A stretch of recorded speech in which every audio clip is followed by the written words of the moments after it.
Hello, welcome to CUIN 4332 Literacy Assessment of Reading and Writing. If you are in this course, this means you have made it to student teaching. Congratulations! I'm Dr. Westfall. I'm going to be your professor for this course.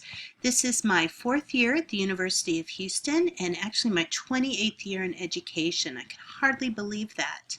I've taught in a variety of positions in elementary schools across Houston, as well as been an administrator, and now I'm really enjoying my time at the University of Houston preparing our future teachers.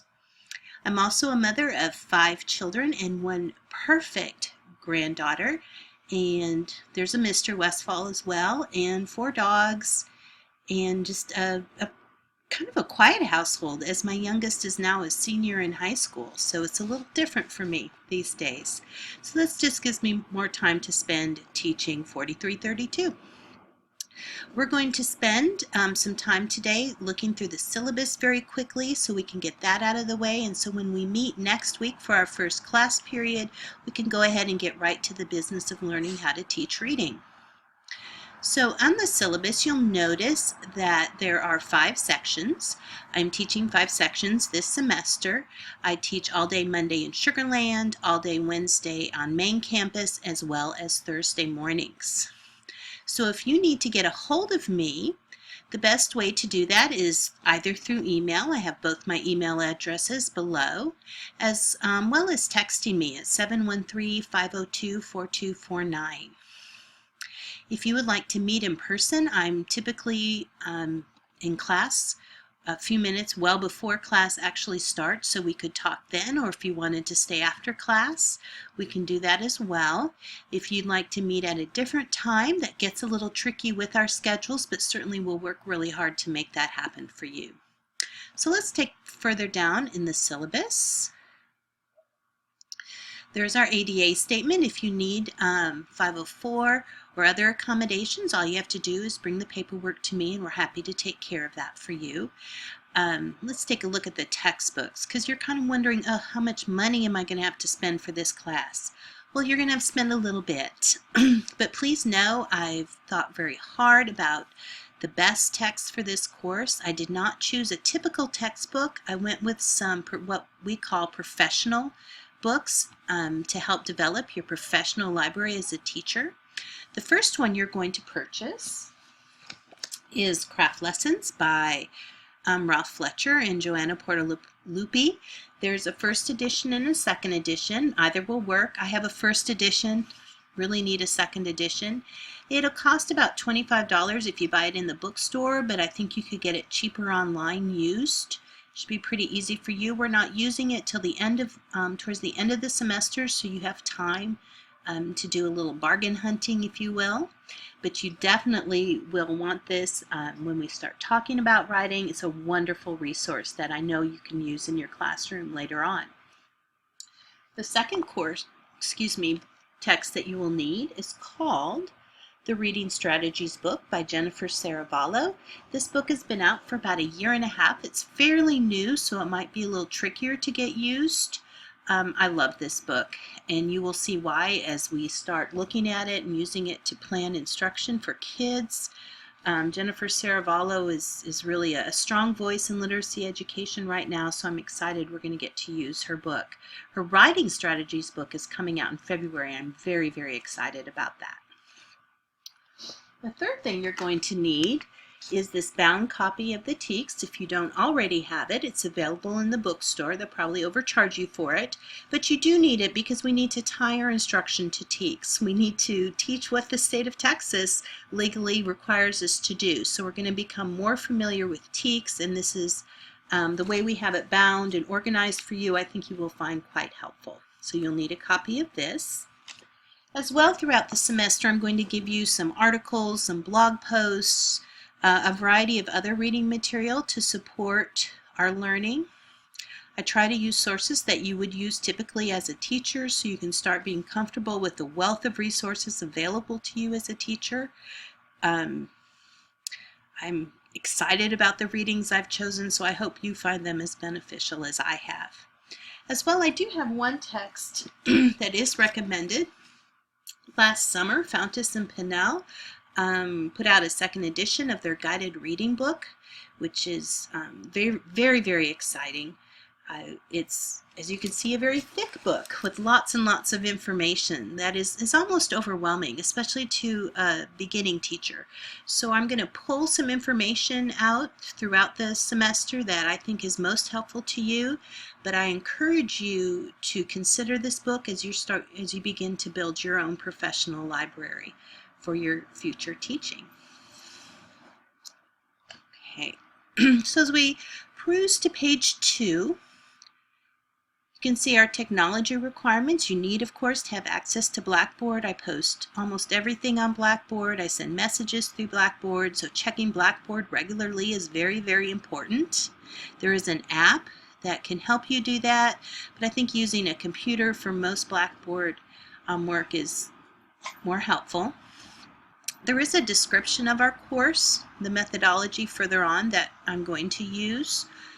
This is a field-based course. The expectation is that you are working with children while you're taking this course, and our assignments are related to that work.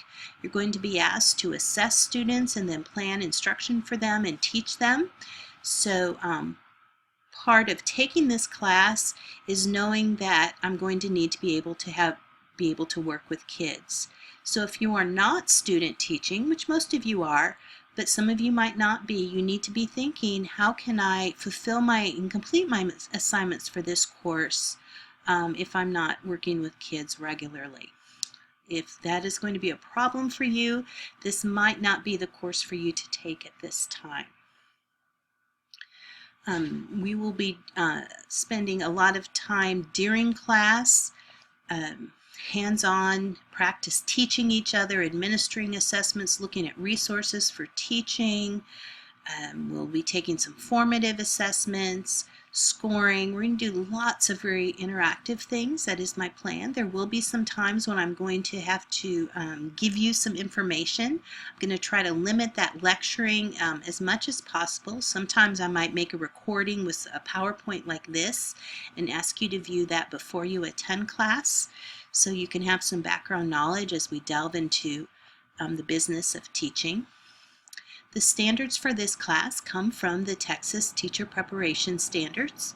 I've gone through them very meticulously to make sure the content of this course matches what the state of Texas expects you to know and be able to do, and then at the same time help you pass that ever important certification test in the end.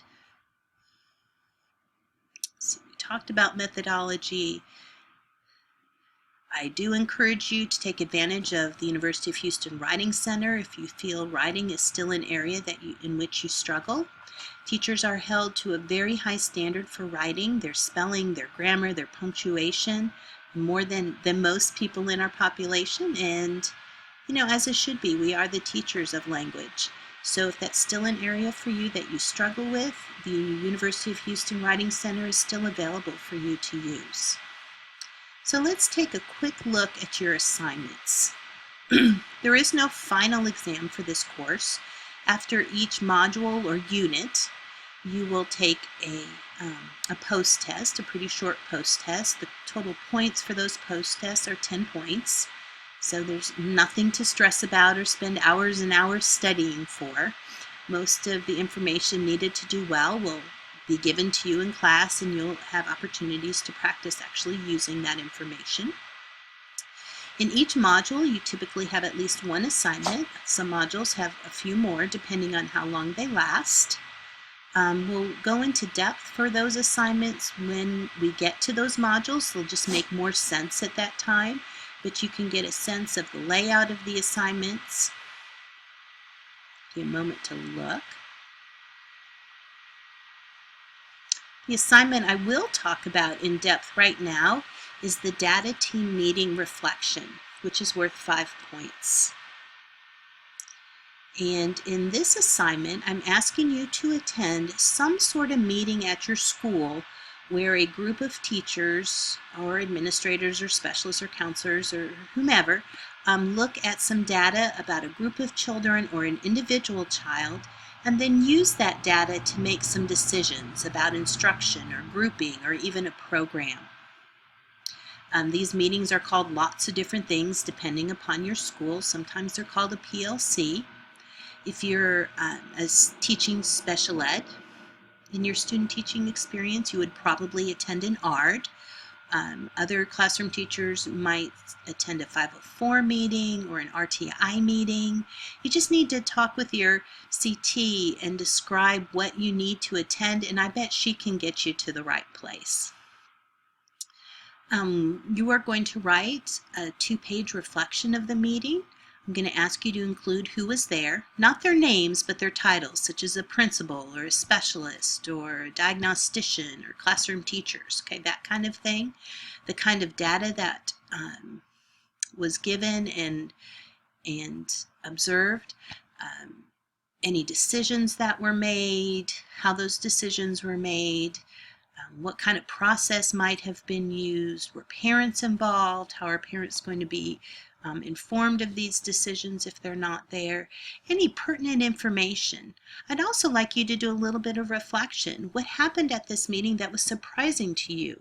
Or do you still have questions about? What are you wondering about? What value did this meeting have for you as a future educator? All those things. As I said, about 2 pages in length, 12-point, 1-inch margins, double-spaced. You know the drill. And I'm not asking you to turn that in until the end of April. And yes, the dog is barking because somebody is walking by. I apologize. Part of the advantages and disadvantages of taping at home. So when we go ahead and look at the other module assignments, you can see there's 60 points about giving assessments and then making some lesson plans. That's a huge part of the course. You're also going to give your colleagues some feedback about the videos they're going to share with you, and that's going to be worth 10 points. You're going to write a reflection of the guided reading lesson you teach about how well that went. Give me some background. There's some information in the description, as well as we'll talk about that in length when we get to those modules. And as I mentioned, there's post-tests. And then we'll have 5 points for your participation and demonstration of professional attributes. At this point, I'm going to pause the video.